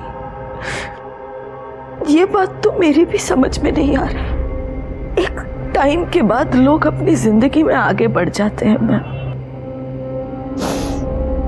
लेकिन निर्मला ने कभी ऐसा होने नहीं दी। उसने कभी मेरे घर में शांति नहीं रहने दी। वो राजप्पा को दिन रात अंधेरी का फ्लैट उसके नाम पर कर देने के लिए तंग किया करती थी। इन सब से परेशान होकर राजप्पा ने शराब पीना शुरू कर दिया। वो सिर्फ तब खुश होते थे जब वो रिया के साथ होते थे, लेकिन अब वो कभी परेशान नहीं होंगे क्योंकि अजय और निर्मला ने उन्हें ऐसी जगह भेज दिया है जहां इंसान कुछ फील ही नहीं कर सकता। मैंने नहीं मारा, मैं सच बोल रहा हूँ सर, सच कह रहा हूँ मैं सर। मैं बता तो रहा हूँ, मैं 9 बजे निकल गया था सर वहां से। मैं सीधा अपने घर गया, मैं नहाया धोया सीधा अपने दोस्त के घर चला गया। मैं वापस आया तो मम्मी ने बताया कि पापा खून हो गया। हैं? तू वहीं पर था, कहीं नहीं गया था? हाँ, अनीता जब दरवाजा बंद करने गई तो दरवाजा धकेला और उस पर हमला किया तूने। पहले भी धमकी दे चुका है ना उसे मारने की। मुझे मारना होता तो अनीता को मारता ना, मैं अपने पापा को क्यों मारता? क्योंकि पापा ने देख लिया था तुझे अनीता पर हमला करते हुए, इसलिए मारना पड़ा तुझे अपने पापा को। ऐसा कुछ भी नहीं है सर, ना मैंने अनीता को मारा ना मैंने अपने पापा को मारा। तूने अब्दुल के साथ क्या किया था? तुझे क्या लगता है मैं नहीं पता? तूने अब्दुल को इतनी बुरी तरह से पीटा था, 2 महीने तक हॉस्पिटल में एडमिट था वो। सर मैं मोहिनी से बहुत ज्यादा प्यार करता था, मैं चाहता था वो डांस बार छोड़ दे और वो अब्दुल रोक रहा था उसे ये सब करने में। मैंने इसलिए मारा सर उसे। मैं तुझे अब भी लगता है कि तेरे पास रिकॉर्ड जानने के बाद भी हम तेरी बातों पे यकीन करेंगे? हाँ? मैंने मारा अब्दुल को, लेकिन सर मैं अनीता को नहीं मारा ना मैंने अपने पापा को मारा। तूने नहीं मारा तो किसने मारा? किसने मारा? मैडम पता नहीं, मैं भी जानना चाहता हूँ किसने मारा। ये अनीता बताएगी आपको। मैडम वो जितनी इनोसेंट बन के बता रही है ना आपको, ये सब उतनी है नहीं। वो बहुत चालाकी से गेम खेल रही है, वो मैं सच बता रहा हूँ। अच्छा, कौन क्या गेम खेल रहा है, कैसे गेम खेल रहा है, ये तो हम लोग पता कर लेंगे। तक छोड़ना मत इसे, बस उन ठेवायला। सर मैंने नहीं मारा। चल बैठा रहा इधर। कैसा बना है? सब्जी थोड़ी सी कच्ची रह गई है ना, और दाल भी पतली हो गई। मैं क्या करूं? मैंने पूरी कोशिश की थी आपकी तरह बनाने की, पर नहीं बना पाई।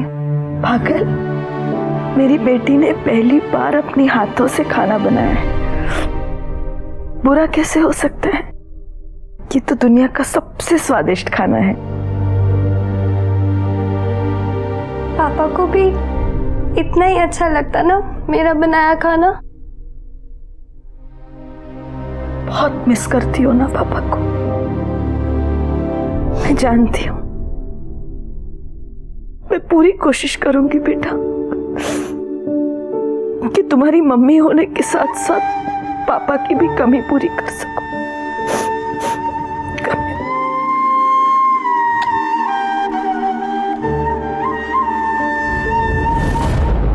रानी, रिपोर्ट्स के मुताबिक अनीता, अजय, निर्मला और रिया चारों की फ़ोन लोकेशंस उन्होंने दिए हुए स्टेटमेंट से मैच करती है। लेकिन ताज्जुब की बात यह भी है कि अनीता और निर्मला ने एक दूसरे से बहुत बात की है। अजीब बात है मैम, जिन 2 लोगों के बीच आपस में कभी बनती नहीं थी, सबसे ज्यादा कॉल उन दोनों ने ही एक दूसरे को किया है। जाहिर सी बात है, एक दूसरे से किसी बात पर झगड़ा करने के लिए उन्होंने एक दूसरे से बात की। This one more thing, Nirmala के फोन रिकॉर्ड्स में एक कॉल ऐसा भी है अनीता के अलावा जिस पर उसने काफी ज्यादा बात की है। पता करो वो नंबर किसका है। Yes ma'am.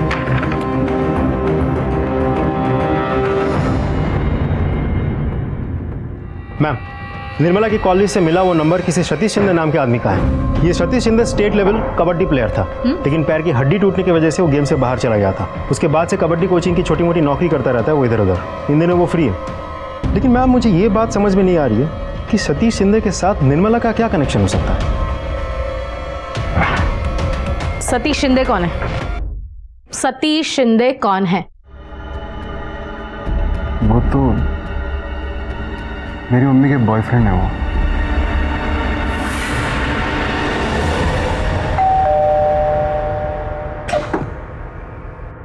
ओह, तो आ गए आप लोग। मेरे बेटे को अरेस्ट करने के बाद अब मुझे अरेस्ट करने आए हो क्या? आप लोगों को तो यही लगता है ना कि आदमी मरा है तो जरूर उसकी पहले बीवी नहीं मरवाया होगा। मैं जानती हूँ कि आप लोग ना हम दोनों माँ बेटे को फंसाना चाहते हो। ये सब तुम अनीता के कहने पर कर रहे हो ना? जरूर पैसे खिलाए होंगे वो। मैडम, एक उल्टे हाथ की पड़ेगी ना, बराबर सीधा बोलने लगोगे। जो सवाल मैं पूछूंगी सिर्फ उसी का जवाब देना है। राजप्पा से आपका कैसा रिलेशन था? कैसा इंसान था वो? इंसान नहीं मैडम, वो तो जानवर था। उसके ऊपर उसका दिमाग भी ठीक नहीं था। मुझे तो बाद में पता चला कि उसे साइकोलॉजिकल प्रॉब्लम है। उसका गुस्सा और पता नहीं क्या क्या पागलपन, कहाँ नहीं लेके गई मैं, कितने इंस्टीट्यूट्स, कितने काउंसलर्स के पास लेकर घूमी थी मैंने उसे, सिर्फ वो ठीक हो जाए इसके लिए। और इस सब का इनाम उसने मुझे उस बेवकूफ अनीता के लिए छोड़ कर दिया था।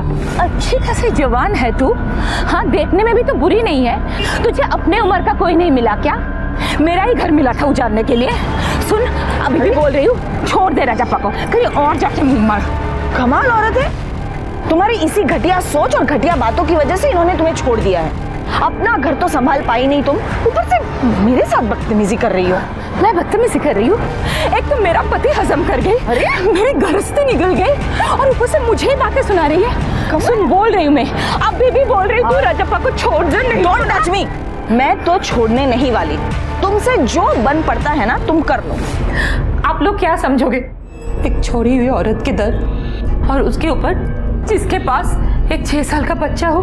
दिन रात रोती थी मैं, लेकिन हाँ, राजप्पा को मैंने कह दिया कि तुझे अपनी जिंदगी बर्बाद करनी है ना उस चुड़ैल के साथ तो कर, पर मुझे और मेरे बेटे को सड़क पे छोड़ के नहीं जाने दूंगी।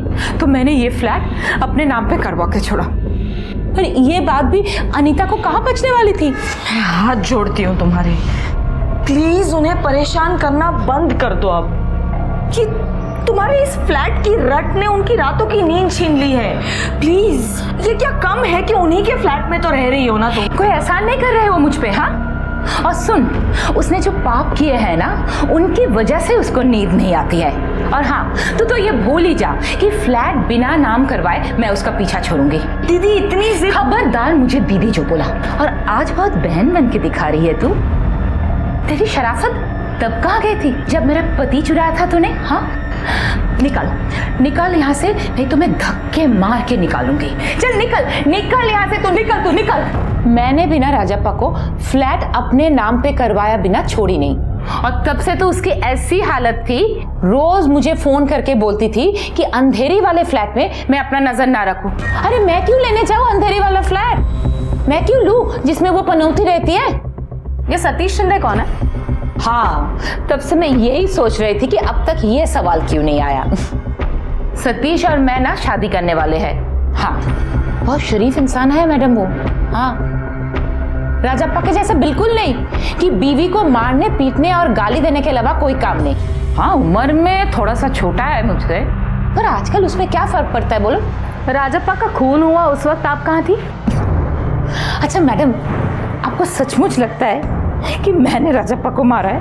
हाँ, अरे राजप्पा को मैं क्यों मारूं? मेरे लिए तो वो उस दिन मर गया था ना जिस दिन उस चुड़ैल से शादी की थी।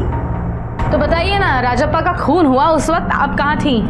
कहाँ रहूंगी, यही थी, अपने घर पे थी, और सतीश भी यहीं पे था। सतीश सुबह से था यहाँ पर? हाँ,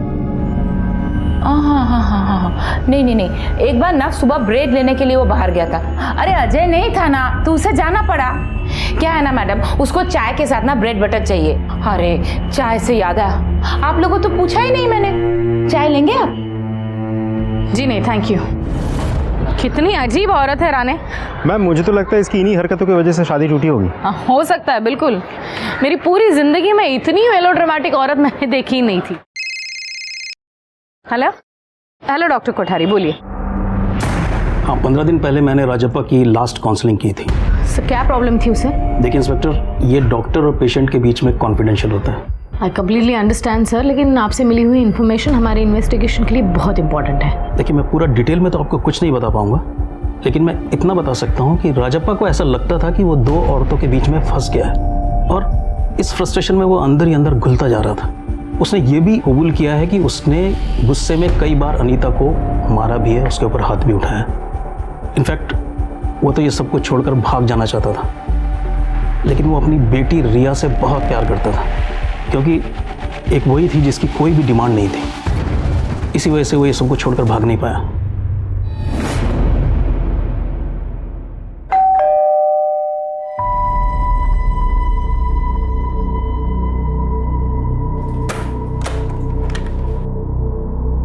बेटा, हम आपसे कुछ बात करना चाहते हैं। Can you please open the door? Thank you. मेरे पापा वर्ल्ड के बेस्ट पापा थे। लेकिन हमने तो सुना है आपकी मम्मी और पापा में बहुत झगड़े और मारपीट होती थी। पापा मारपीट करते थे मम्मी की। हाँ, और जब वो ड्रिंक कर लेते थे तो एकदम पागल से हो जाते थे। तब मुझे भी उन पे बहुत गुस्सा आता था। पता नहीं उन्हें होता क्या था तभी। अदरवाइज वो मेरा स्कूल का होमवर्क भी करवाया करते थे। Very good. देखो आंसर मिल गया ना अभी। ऐसे करते हैं, अच्छे से पढ़ाई करो और अच्छे नंबर से पास होना है। कॉफी आपकी। Thank you. खाने के लिए कुछ बना दूं तुम्हारे लिए? नहीं अभी नहीं लूंगा, बाद में 2 ड्रिंक लूंगा तो तब बना देना कुछ। एक बार होमवर्क खत्म हो जाए तो फिर 2 ड्रिंक लूंगा। तुम करो ना बेटा। पापा सुनो ना, आज अब ड्रिंक मत करो ना। इसके बाद ना हम आइसक्रीम खाने चलते हैं। मेरी तरफ से ट्रीट मैं अपनी पॉकेट मनी से पे करूंगी। ओहो, आपकी तरफ से ट्रीट है, फिर तो आइसक्रीम खाने जाना ही पड़ेगा। बस 2 पैक लगा लेता हूँ फिर चलते हैं। 2 पैक प्रॉमिस? पक्का? हाँ हाँ। हेलो, हाँ जी, या अरे सैलेड कहाँ गया? हाँ, कुछ नमकीन नहीं रखा, कुछ चिकन नहीं है, कब आएगा? आजा मेरा बच्चा, आजा। हाँ बेटा। पापा अभी तो चलो आइसक्रीम खाने, चलो ना प्लीज। बेटा तेरी आइसक्रीम कहाँ भागे जा रही है? कहीं खाएंगे आइसक्रीम। चिकन, अरे चिकन कहाँ रह गया?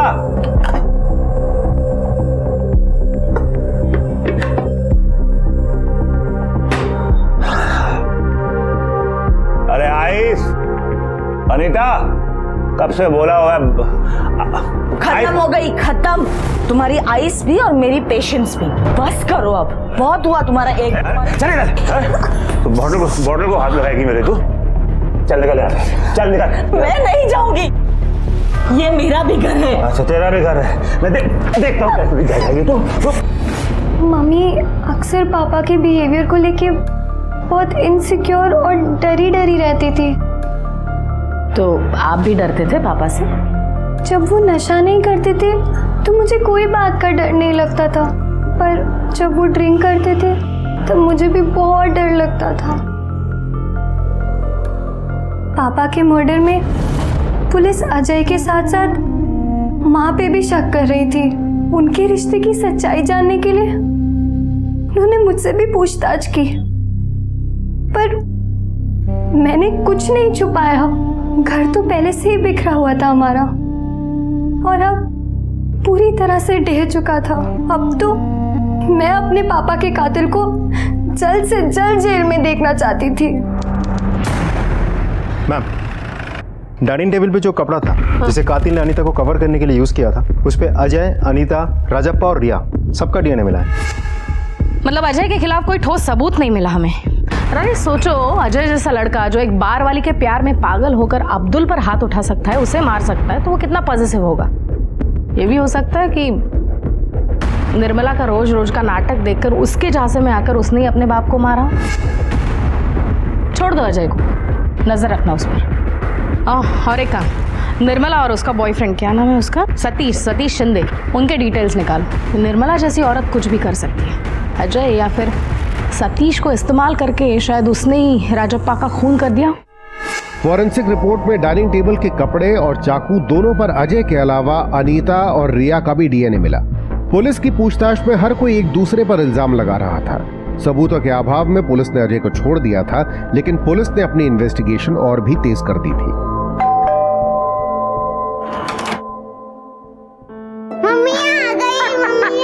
हेलो माय प्रिंसेस, कैसे रहा तुम्हारा दिन? अच्छा, बहुत अच्छा। मैम, अरे रानी, आपका फोन नहीं लग रहा था तो सीधा मैं आपके घर आ गया। कुछ बात करनी थी आपसे। आओ ना, आओ, बैठो बैठो बेटा। बोलो। कैसे बेटा? अच्छा रानी, चाय coffee? No ma'am, relax please. Sure? It's okay, thanks. बोलो। मैम, सतीश शिंदे के बारे में एक इंपॉर्टेंट इन्फॉर्मेशन हाथ लीजिए। अच्छा बेटा, हिंदी की पढ़ाई करो, मम्मा आती है। Good girl. हाँ रानी बोलो। मैम, निर्मला के घर के सामने वाली एटीएम की सीसीटीवी फुटेज मिल गई है। अच्छा। फुटेज में सुबह 8:30 बजे सतीश जाते हुए दिखा और ब्रेड लेके 10 बजे लौटते हुए दिखा। 8:30 बजे निकला और 10 बजे? वो 1.5 घंटा गायब था। ब्रेड लाने के लिए डेफिनेटली 1.5 घंटा तो नहीं लगता। ये बात निर्मला ने हमसे छुपाई रखी। कहाँ गया होगा वो? अंधेरी हो सकता है मैम, क्योंकि निर्मला के घर से घाटकोपर मेट्रो स्टेशन 5 मिनट की दूरी पे है। वहाँ से मेट्रो पकड़ के अंधेरी जाने में 15 मिनट, वहाँ से राजप्पा के घर पहुँचने में 10 मिनट, मर्डर करने में 5 से 10 मिनट अप्रॉक्सीमेटली, फिर आधे घंटे में वो घर वापस आ गया होगा और आराम से बैठ के नाश्ता कर रहा होगा। ब्रेड लाने के लिए 1.5 घंटा लगता है? बोल कहा था 1.5 घंटा? मैम मैं ब्रेड लेने गया था। तू ब्रेड लाने नहीं, राजप्पा को मारने गया था। सीसीटीवी में तो तू दिखा नहीं। कहाँ से घुसा था बिल्डिंग में? मैम मैं गए नहीं उधर। सच नहीं, झूठ बोल रहा है। बोल सच क्या है? सर मैं सच ही बोल रहा हूँ। मैं ब्रेड लेने गया था, रास्ते में कुछ दोस्त मिल गया तो बातों बातों में टाइम का पता नहीं चला। कौन दोस्त? कौन? वो दोस्त नहीं है, वो कबड्डी की लोकल टीम के बच्चे हैं। मैं स्टेट लेवल का कबड्डी खेल चुका हूँ ना, तो बहुत मानते हैं मुझे। क्या नाम क्या उनके? नाम? हाँ? नाम सुरेश और प्रतिम वेंसी, हाँ ऐसे ही कुछ नाम थे सर। मैं पर्सनली जानता किसी को। कोई बात नहीं, हम तेरा इंट्रोडक्शन करा देंगे। दिगे जरा बसून ठेवायला 8वेल मग 1.5 तास कुठे होता ते? चल बैठ चल। अगर मुझे कुछ भी हो जाता है तो मेरी प्रॉपर्टी और मेरी हर एक चीज पर सिर्फ और सिर्फ मेरी बेटी रिया का ही हक होगा। आप जल्द से जल्द ये वसीयत तैयार करके मेरे पास ले आइएगा साइन के लिए। मैम हमने घाटकोपर के लोकल कबड्डी टीम से पता किया। टीम में सुरेश, विंसी और प्रीतम, ये 3 लड़के तो हैं, लेकिन तीनों का कहना है कि उस दिन सुबह सतीश नाम के किसी आदमी से ये लोग मिले थे या नहीं, ये उनको याद नहीं। चले तेरा नाटक और झूठ बोलना बंद कर, वैसे तेरे को कोई जानता भी नहीं है। हाँ अब सच सच बता, नहीं तो हम सब मिलकर स्टेट लेवल की पिटाई करेंगे तेरे। मैंने निर्मला से 50,000 रुपए लिए थे, ये बोलकर कि अपने एक दोस्त का उधार लौटाना है, लेकिन वो पैसे मुझे सोनाली को देने थे। सोनाली कौन है? मेरी वाइफ। निर्मला जानती थी उसके बारे में? हाँ, लेकिन मैंने उसे झूठ बोला था कि हमारा डिवोर्स हो चुका है। निर्मला नहीं जानती थी कि मैं जेल जा चुका हूँ और मुझे 50,000 रुपए सोनाली को केस वापस लेने और डिवोर्स देने के लिए देने थे। डिवोर्स के बाद ही मैं निर्मला से शादी कर पाऊंगा, इसलिए। राणे पता करो इस बार ये कितना सच बोल रहा है। Yes ma'am. निर्मला सतीश को पैसे देकर खून करवा सकती है, अजय बदले की आग में बाप का खून कर सकता है, और अनीता भी तो शक के दायरे में है। Excuse me ma'am. हाँ तावड़े बोलो। ओके ठीक। मैम अनीता हॉस्पिटल से डिस्चार्ज हो गई है। अब तावड़े बोल रहा है कि कोई वकील आया था हॉस्पिटल अनीता से मिलने। हाँ अनीता से मिलने आज सुबह एक वकील आया था। वो शायद उससे अपनी विल बनवा रही है। लेकिन विल तो आमतौर पर तब बनाई जाती है जब आदमी मरने वाला हो या फिर उसकी हेल्थ काफी क्रिटिकल हो, लेकिन अनीता को तो आज ही डिस्चार्ज मिला। डॉक्टर क्या अभी भी उसकी हेल्थ क्रिटिकल है? No, she will be fine in a week's time. लेकिन मैं आप लोगों को एक बात बताना भूल गई। अनीता की जो 3 कट लगे हैं, एक पेट में और 2 पैर में जी, वो इतने गहरे नहीं है कि उससे उसकी जान को खतरा हो, और ना ही वो इस फोर्स के साथ किए गए हैं कि उसकी जान चली जाए।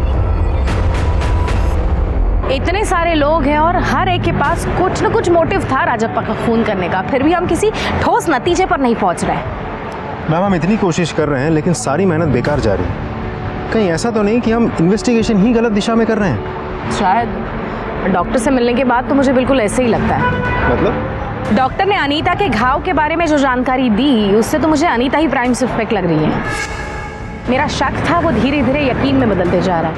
माय पॉइंट इज, अगर खूनी अनीता का खून करने आया था तो उसने अनीता पर सिर्फ घाव करके उसे छोड़ क्यों दिया और राजप्पा को क्यों मारा?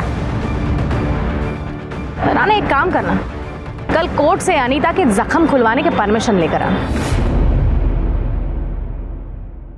इस केस में घर का हर सदस्य संदिग्ध था। निर्मला, अजय, अनीता, रिया, सबके दिलों में एक दूसरे के लिए नफरत और गुस्सा था, और सबके पास राजप्पा को मारने का मकसद भी था। लेकिन कत्ल बहुत ही चालाकी से किया गया था। सभी संदिग्धों की छानबीन करने के बाद भी पुलिस के पास किसी के खिलाफ ठोस सबूत नहीं था। इस असमंजस की स्थिति से निकलने के लिए पुलिस ने एक अलग ही तरीका अपनाया।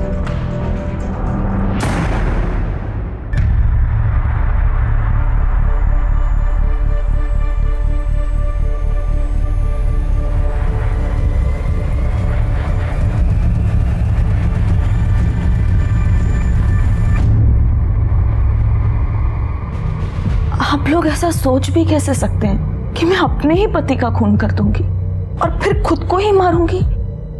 मैडम, राजप्पा मेरे लिए सब कुछ थे, मैं उन्हें क्यों मारूंगी? क्योंकि तुम ये जानती थी कि राजप्पा तुम्हें बेघर करने वाला था और अंधेरी का फ्लैट अजय के नाम पर करने वाला था। आप लोग क्यों ऐसे फंसाना चाहते हैं मुझे? बेकसूर होने का नाटक बंद करो। हमने तुम्हारा घर का कंप्यूटर, उसकी हिस्ट्री अच्छी तरह से चेक किए। तुमने बहुत अच्छी तरह से ये रिसर्च किया था घाव कितना गहरा और किस एंगल से किया जाए तो जानलेवा ना हो, और ये सब तुमने इसलिए किया था ताकि हमें तुम पर शक ना हो। Am I right? Mummy, mummy, अगर मैं आपसे एक बात पूछूंगी तो आप उसका सच जवाब दोगी? ये यहाँ क्या कर रही है? आप कैसे आने दे सकते हैं इसे यहाँ? मम्मी, यहाँ मैं अपनी मर्जी से आई हूँ। मैं सिर्फ इतना जानना चाहती हूँ कि आपने पापा का खून किया या नहीं। देखो, झूठ मत बोलना, क्योंकि आप ही ने हमेशा मुझे सच बोलना सिखाया है। बोलो मम्मी, आपने पापा का खून किया है? मम्मी, मम्मी बोलो, आपने पापा का खून किया है? मम्मी, आपको मेरी कसम सच सच बताओ मम्मी, आपने पापा का खून किया है? हाँ, मैंने ही किया है।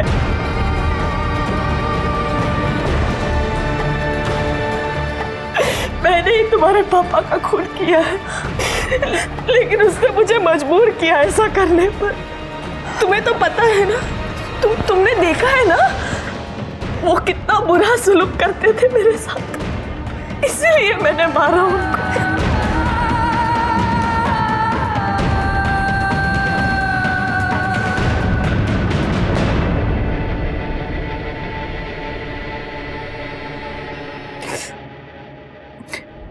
शादी के 1 साल तक सब ठीक था मैडम। रिया के पैदा होने के बाद राजप्पा जब तब मुझ पर हाथ उठाने लगा। उस निर्मला का भी प्रेशर बढ़ता जा रहा था। वो बहुत फोर्स कर रही थी राजप्पा को फ्लैट उसके नाम करने के लिए। लेकिन जब उस दिन महेश लाला ने मुझे वो बात बताई तो मेरे पैरों तले जमीन निकल गई। अरे अनिता जी, कैसे हैं? मैं बढ़िया हूँ, आप कैसी हैं? बढ़िया। अरे वो राजप्पा को बोलिए लेटर देने के लिए और किसी लीगल से कंसल्ट करने के लिए उससे पहले। कौन सा लेटर? वो आपका फ्लैट 402, राजप्पा उसे अपने बेटे अजय के नाम ट्रांसफर करवाना चाहता है ना। क्या बकवास क्या करती है? तेरी वजह से मेरा बेटा मुझसे नफरत करने लगा है। बात करते हैं तुम है क्या? तो मुझे बताएगी किसको देना फ्लैट? चला जहाँ से। मैं नहीं आई थी तुम्हारे पीछे, तुम आए थे मेरे पीछे पीछे, और अब मेरी जिंदगी के 15 साल बर्बाद कर दिए, तब जाके तुम्हारे गलती का एहसास हो रहा है तुम्हें। तुम्हारी मार मैं खाऊं, तुम्हारी गालियां रोज मैं खाऊं, लेकिन फ्लैट तुम उसको दे दोगे। ये घर मेरा है। तेरा है। चल, ये मेरा फ्लैट है। आज के बाद दोबारा इस फ्लैट का नाम लेना खा लो तुम तेरी।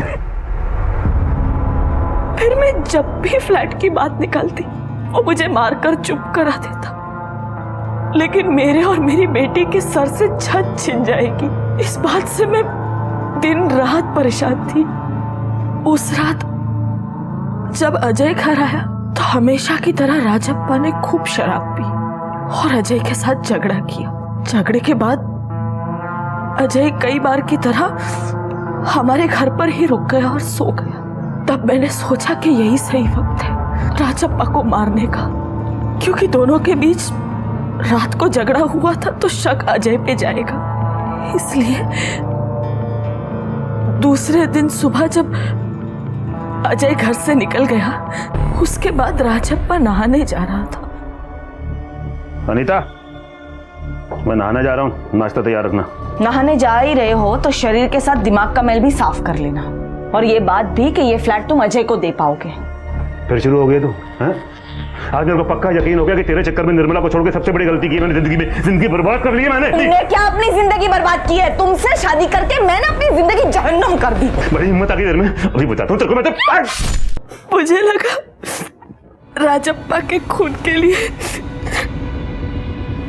अजय पर आप लोग शक करेंगे, क्योंकि वो 9:15 बजे घर से निकला था और मैंने राजप्पा की घड़ी का टाइम 9:14 पर सेट कर दिया। मैडम, मैंने खुद के लिए नहीं किया ये सब, अपनी बच्ची रिया के लिए किया। कम से कम अब तो खुद को बेवकूफ बनाना बंद कर दो अनीता। ये सब तुमने सिर्फ रिया के लिए नहीं किया, बल्कि अंधेरी का फ्लैट पाने के लिए तुमने राजप्पा को मारा और कानून हाथ में लिया। ये सच है, पर मुझे आज यकीन ही नहीं होता, बल्कि मैं यकीन करना ही नहीं चाहती कि मेरी ही माँ ने मेरे पिता का खून किया है। ये सदमा शायद मुझे जिंदगी भर उभरने नहीं देगा। जिस छत के लिए वो खुद कातिल बनी और मुझे अनाथ बनाया, आज उसी छत के नीचे मैं अकेली खड़ी हूँ। क्राइम पेट्रोल के ऐसे ही मजेदार एपिसोड्स देखने के लिए हमारे चैनल को सब्सक्राइब करें